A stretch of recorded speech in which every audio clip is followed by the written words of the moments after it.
Okay, so you're ready to go deep on something that's been getting a lot of attention lately. Yeah, The situation facing Indian nationals in the U.S. immigration system. right. And it's clearly a big deal to a lot of our listeners. Absolutely. We're talking about a significant population here.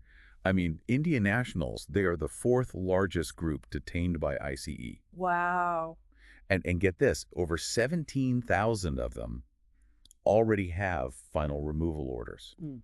17,940 to be exact. That's huge. It really underscores just how big this issue is.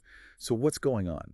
And what does it mean for those who are, right in the thick of it? Well, one of the most striking things is just the sheer increase in deportations we've seen. Yeah. In fiscal year 2024, there were over 1,500 removals 1,529. compared to just 292 back in 2021. Whoa, that's more than a five-fold increase. It is. It's a massive jump. So what's driving a shift that big? Well, there are likely several factors at play here. Okay.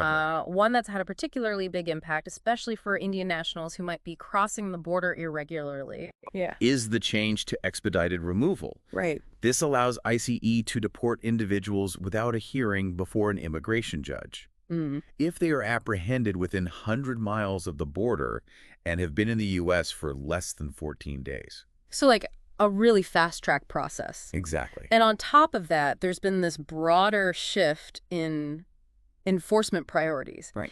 Focusing more on people who have recently entered the country, regardless of whether they have a criminal history or not. Exact. So let's say someone is detained or facing deportation. Yeah.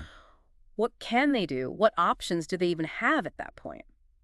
Well, it's a really complicated situation, and the options are going to be different for every individual's specific circumstances. Sure. There are ways to challenge detention, and there are various forms of relief someone might be eligible for. Like what? What are some examples? Like asylum, cancellation of removal, or adjustment of status. Okay, but those are, I imagine, pretty complicated legal processes. They are, and it's absolutely vital for anyone in that situation to get qualified legal advice.